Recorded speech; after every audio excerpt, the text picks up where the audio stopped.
via le CISM893.ca et l'application mobile de CISM.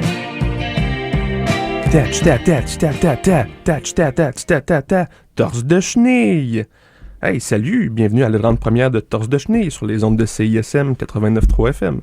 Mon nom est Olivier Savard. Vous pouvez aussi m'appeler Rosaire, si vous voulez. Et c'est ma belle grosse voix d'homme qui va vous guider et vous envoûter tout le long de la saison, les mercredis à 14h30. Ça tombe bien, c'est maintenant, donc on peut y aller. Écoutez, aujourd'hui, l'émission, ça va surtout servir d'intro, de prologue, si vous voulez, à l'émission en général. Je vous laisse entrer dans mon univers, dans le fond. Je vous en apprends plus pour moi. Je vous en apprends plus sur moi, votre charmant animateur. Et en gros, je vous informe sur ce que l'émission va être durant la saison en général, dans le fond. Donc, tout d'abord, en fait, je voudrais mettre quelque chose au clair. Sur le site de CISM, mon émission est décrite comme une émission humoristique. Je vous avoue que je suis pas vraiment d'accord avec la description, même que ça m'a quasi perturbé de voir que CISM vendait l'émission comme étant humoristique. Parce que, je vous avoue, je me prends quand même assez au sérieux, personnellement. Même que je catégoriserais plus ça comme une émission culturelle, voire même une émission d'information. Parce que mon but ici, c'est de vous ouvrir une vision du monde que vous ne connaissiez pas. Je veux vous présenter ce qui se passe dans ma tête, vous raconter mes aventures, mes théories sur le monde, mes apprentissages, mes rêves. Tout ça pour vous faire comprendre que la vie est un peu plus, disons, absurde que vous l'auriez imaginé. Et j'ai la chance de faire ça ici, à CISM, même si personnellement, les émissions de radio, je trouve ça un peu démodé. Si j'étais le dirigeant de la station, personnellement, j'enlèverais tout le contenu, toute la musique. Je remplacerais ça par l'audio du film Hitch en loop pendant 15 ans. Mais bon, on fait avec ce qu'on a. Donc, j'espère que vous êtes prêts parce que c'est parti. Torse de chenille!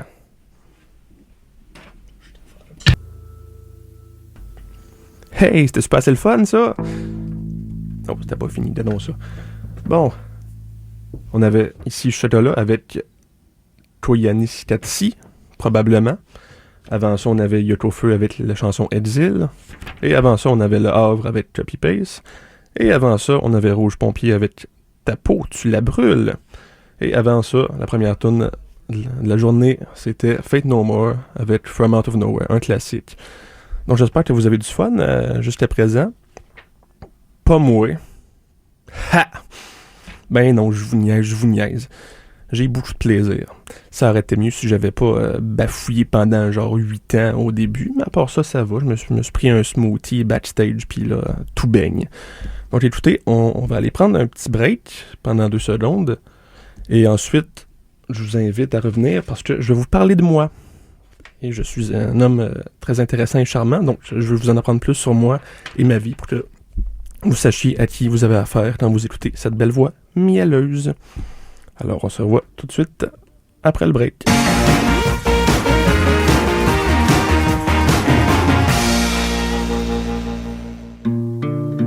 Salut, c'est Saratoga, vous écoutez CISM.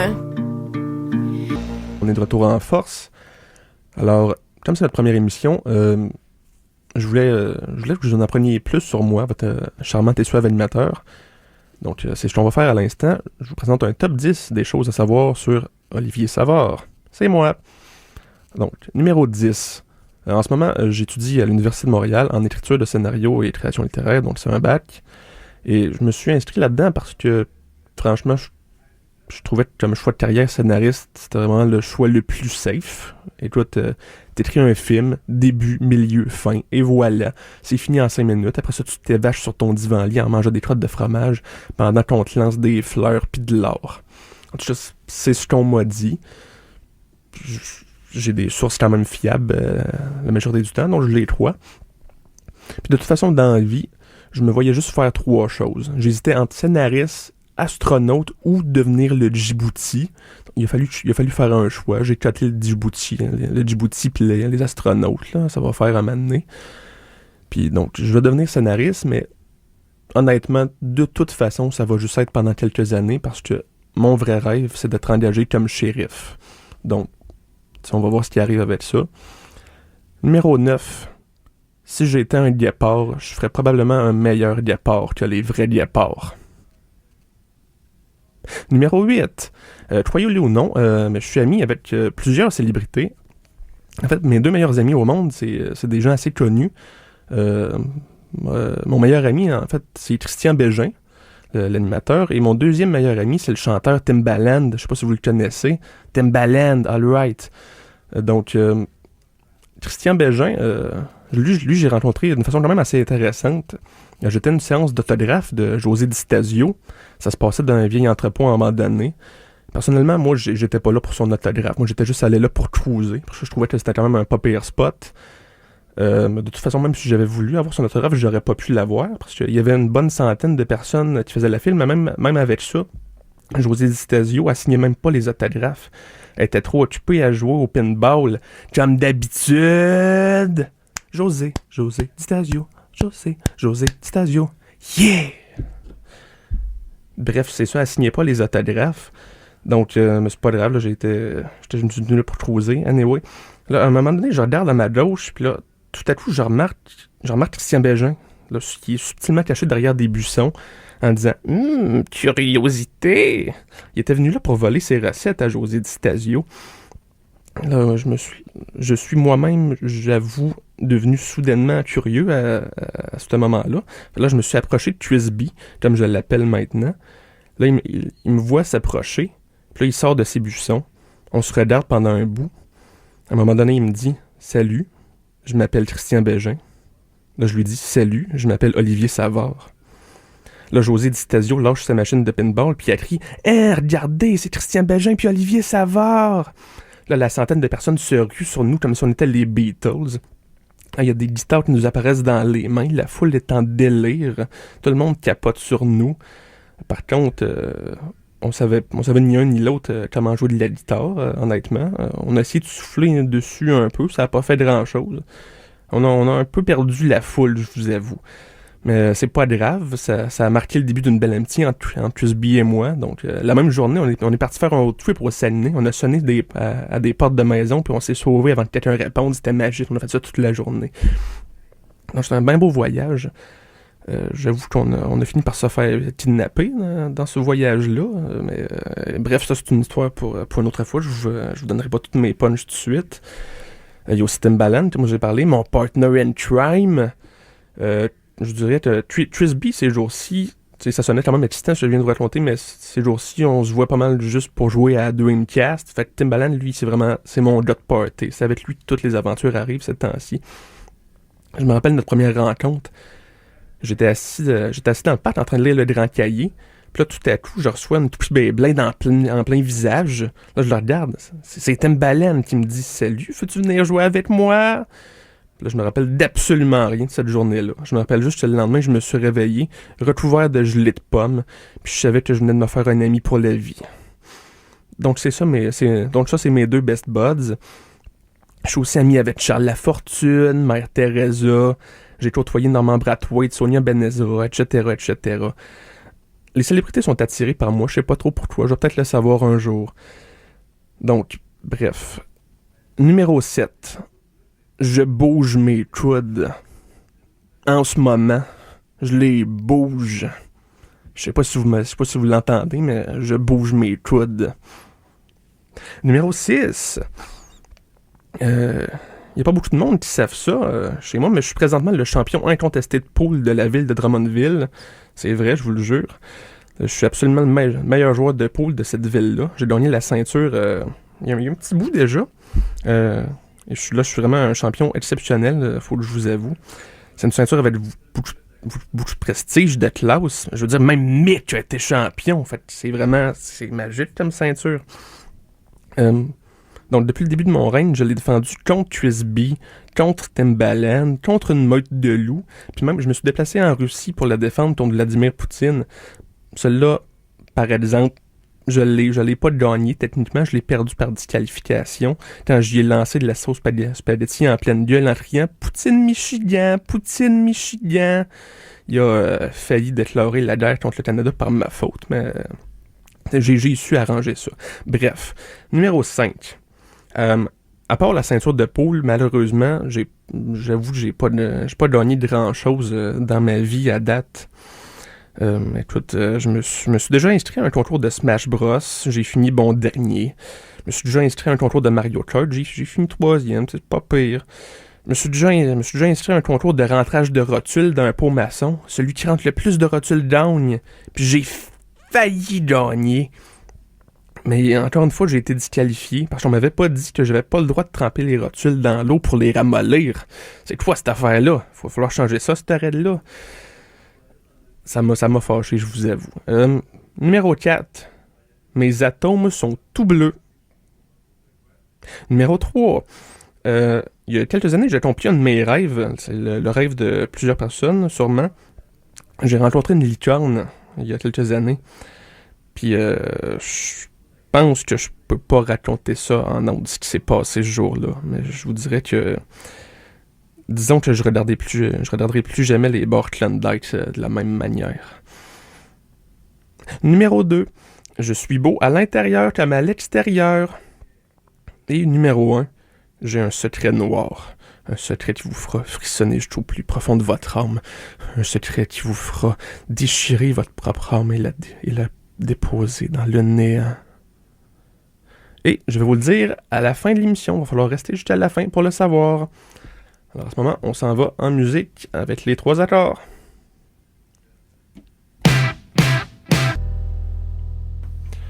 Crise existentielle, Émile Bilodeau, c'est ce qu'on vient d'écouter sur les ondes de CISM. Avant ça, on avait Fuck tout avec Maladie mentale. Avant ça, on avait Victime avec Mon verre de rêve. Et avant ça, on avait les fameux 3 accords avec J'ai un massage pour toi. Écoutez, j'espère que vous aimez l'émission jusqu'à présent. J'ai déjà reçu plusieurs beaux commentaires sur notre page Facebook et sur notre courriel torsedechenille93.3@hotload.com. Donc j'ai déjà reçu plein de commentaires. Le premier, t'es tellement beau, j'ai envie de te slugger. Ok, oups, ça vient de moi, ça. Désolé, je me suis envoyé ça à moi-même. J'aime ça me parler des fois. Il y a ma mère qui m'écrit. Oh, bonjour. Bonjour maman. Elle m'écrit, c'est bien bon, mais t'étais meilleur quand t'animais les enfants de la télé. Ah, c'est bon à savoir, j'avoue que... Ouais. Finalement, un dernier commentaire que je vais dire en ondes aujourd'hui. Yo man, check ma bédaine, check mes fesses, mais check pas le reste. Et c'est signé Pete Ricketts, gouverneur du Nebraska. Ah ben merci. Écoute, je suis flatté. Donc, c'est ça pour ça. C'est des beaux commentaires. Merci de m'écrire. Et là, l'émission n'est pas finie. C'est la première fois que je fais ça, une émission de radio. Je pensais pas que ça serait aussi long. Donc, voulez-vous que je vous raconte la fin de semaine? Je pensais ça que je vais faire. Écoutez, tout en fin de semaine, vous ne croirez pas ça. Fallait que j'aille à l'hôpital parce que je voulais me faire une césarienne. Je vous explique. Là, personnellement, j'étais un petit peu hypocondriaque dans la vie. Puis j'étais à peu près certain que j'étais pas enceinte de 9 mois. Mais je voulais quand même pas prendre de chance, je vous avoue. Donc, je voulais pas laisser le temps à mon bébé potentiel de sortir d'une place malencontreuse, comme on dit. Donc là, j'arrive devant la réceptionniste, je lui dis « Excusez-moi, madame, pouvez-vous me dire dans quel pavillon je pourrais avoir une césarienne? » Là, elle me regarde pas pire croche, la bouche ouverte en disant « de façon continue, elle arrête pas, Là, pendant ce temps-là, sa bouche, elle continue de s'ouvrir, sa babine du bas, elle descend de plus en plus, puis elle touche éventuellement le plancher. Quand ça touche le plancher, il y a comme une réaction chimique. Puis là, le plancher se met à fondre comme si de l'acide avait été versé dessus. Puis là, il y a un pas pire trou dans le plancher. Là, la babine continue de descendre. Puis là, je regarde par-dessus le comptoir pour voir ça. Là, je vois l'étage en dessous. Puis là, je vois qu'en dessous, il y a une opération à cœur ouvert. Puis là, la babine, elle descend. Puis elle s'en va vers le cœur ouvert. Puis là, les chirurgiens... J'essaie de leur faire signe, arrêtez ça, mais là, ils se parlent entre eux, ils se parlent de motocross.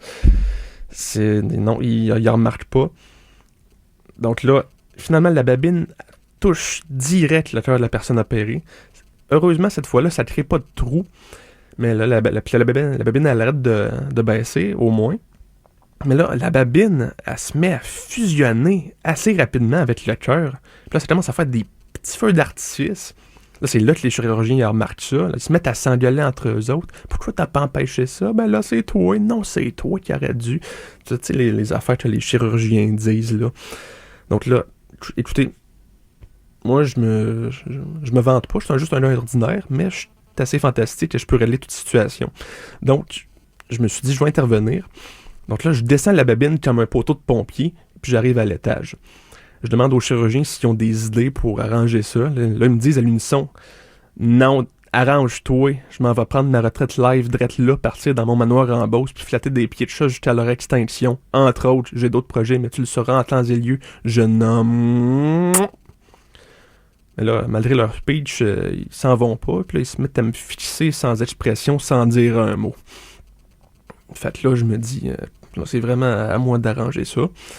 Là, j'essaie de trouver un truc pour décoller la babine du cœur. Là, je me disais que je pourrais peut-être couper la babine, mais je me dirais que la madame, ça la surprendrait encore plus, puis on veut pas ça. La dernière fois que je l'ai surpris, ça a causé ça. Donc, peut-être que couper la babine, c'est peut-être pas la meilleure solution.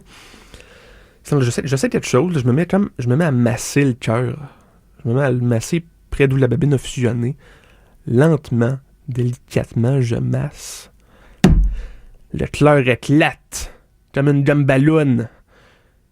Mais malheureusement, la babine, elle reste collée dessus. Elle reste collée sur un des morceaux, mais là, le cœur, il a éclaté. Là, il y a un des chirurgiens qui est comme « Ah, baissez ta dose ». Puis là, il raboute les filaments de cœur ensemble, approximativement. Puis là, il plug une bombe à ballon dedans. Là, le cœur se redonfle. Deuxième vie, qu'il me dit. Puis là, il se retourne à son spot. Puis là, il me recommence à me fixer avec les deux autres, dans le fond. Là, je me demande si je pourrais essayer d'autres. Sans trop penser, je tire sur la babine. C'est comme... Je tire dessus, d'un coup semi-sec. Puis là, la babine, elle remonte comme un star. Puis là, le cœur arrache du corps de la personne. Là, les chirurgiens, ils me regardent des gros yeux. Je file plus. Là, j'essaie d'attraper la babine pendant qu'elle remonte, mais je m'y prends un petit peu trop intensément. Puis là, je me coupe la paume sa babine. Puis là, tout d'un coup, je croirais pas ça, il y a des petits ballons de basketball qui se propulsent de mes paumes. Ça rebondit un peu partout sur les murs, sur le plancher. Là, les trois chirurgiens disent à l'unisson « Fuck de merde » avec une voix d'ours, tu sais. Là, ils se pitchent sur moi, puis là, ils m'attachent une deuxième table d'opération à côté. Écoutez, j'avais bien fait de venir à l'hôpital. J'avais la paume bourrée de ballons de basket. Là, il essaie de m'opérer en me mettant un plâtre pour voir ce qui arrive. Mais ma main, elle peut pas s'empêcher de pitcher des ballons un peu partout. Puis là, ça leur complète la tâche un peu. Ils peuvent pas m'opérer. Là, tout d'un coup, on entend un gros boum. Les chirurgiens se retournent. C'était le réceptionniste. Il y a un ballon qui était passé par le trou dans le plafond, puis il l'avait blasté sur la tête, puis ça l'a fait tomber direct sur le patient en bas. Là, le choc m'a fait le saut, il m'a fait assez peur, tellement que les petits ballons ils ont arrêté de se sécréter. Comme le hockey, même maladie. Donc là, les chirurgiens, là, ils n'avaient plus besoin de s'occuper de moi. Fait que là, ils retournent voir les deux autres corps. Là, ils checkent les deux corps, se regardent entre eux, checkent les deux corps, se regardent entre eux. Ils hochent la tête en signe d'approbation mutuelle. Puis là, ils se mettent à la tâche. Là, ils rattachent le cœur au corps. Puis là, ils pognent la réceptionniste. Ils la rentrent au complet dans le corps du patient. Puis là, ils clouent le patient ensemble. Puis là, et voilà, problème réglé, ni vu ni connu. Le cœur est à sa place, puis tout va bien. Là, le patient s'est réveillé peu après. Là, il a serré la main des chirurgiens, puis il est reparti en dents-badants, prêt à profiter de sa santé revigorée, rempli de corps de réceptionnistes. Et voilà, c'est pas assez une belle histoire, ça. Écoutez, j'espère que vous appréciez ma fin de semaine, parce que moi, je l'ai quand même assez aimé. Ma fin de semaine était divertissante. Donc là, on repart à musique avec Bimolaire du groupe Autruche. Let's go! Ha!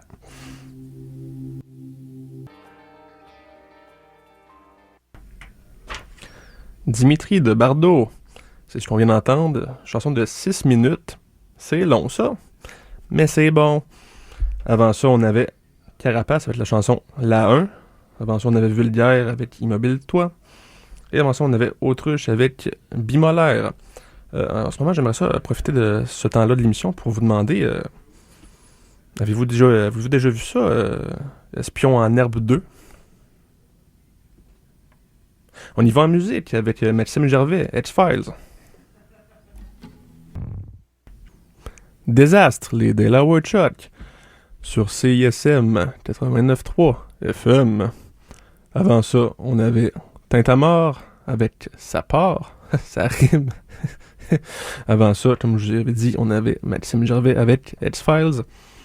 Et là, je vais vous laisser avec la chanson It's Catching Up du groupe No Means No, parce que oui, mesdames et messieurs, c'est déjà fini pour aujourd'hui. Ça a été trash par bout, cette animation-là. Je m'en excuse. J'espère qu'il n'y a pas de gens qui en sont morts. Probablement. Mais je suis pas un médecin. Il faudrait vraiment que j'arrête de me faire passer pour un médecin, honnêtement. Mais donc, ça va être tout pour aujourd'hui. Avant de vous laisser, je vais juste parler d'un petit concours que j'organise pour célébrer mon arrivée à CISM. Donc, tout ce que vous avez à faire, juste aller sur la page Facebook de l'émission Torse de Chenille et vous aimez la page, tout simplement, et vous laissez un commentaire avec le mot de passe de la semaine et vous allez courir la chance de remporter un prix d'une valeur de 1000$, plus ou moins. Plus ou moins. On va voir.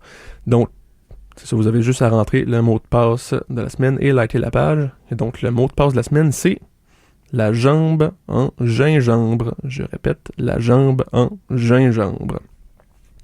Et si vous faites des fautes d'orthographe, vous n'êtes pas inscrit. Vous avez juste à aller sur Google pour chercher comment ça s'écrit, gingembre. Si vous le faites pas, ben écoutez, je sais pas quoi vous dire. Là. Je m'en allais vous insulter, mais je suis en train de me dire que je suis sur une station de radio, puis il faut peut-être être gentil pour pas perdre sa job. Donc, on va voir avec ça. Bref. Ah, c'est vrai que j'allais oublier. Il fallait pas que j'oublie ça. J'avais pas fini mon top 10 des choses qu'il faut savoir sur moi. Il me restait mon numéro 1. Donc, je vais vous le dire, là. J'ai un secret noir. Un secret qui va glacer votre âme. C'est moi, Clifford, le gros chien rouge. Hey, salut, là!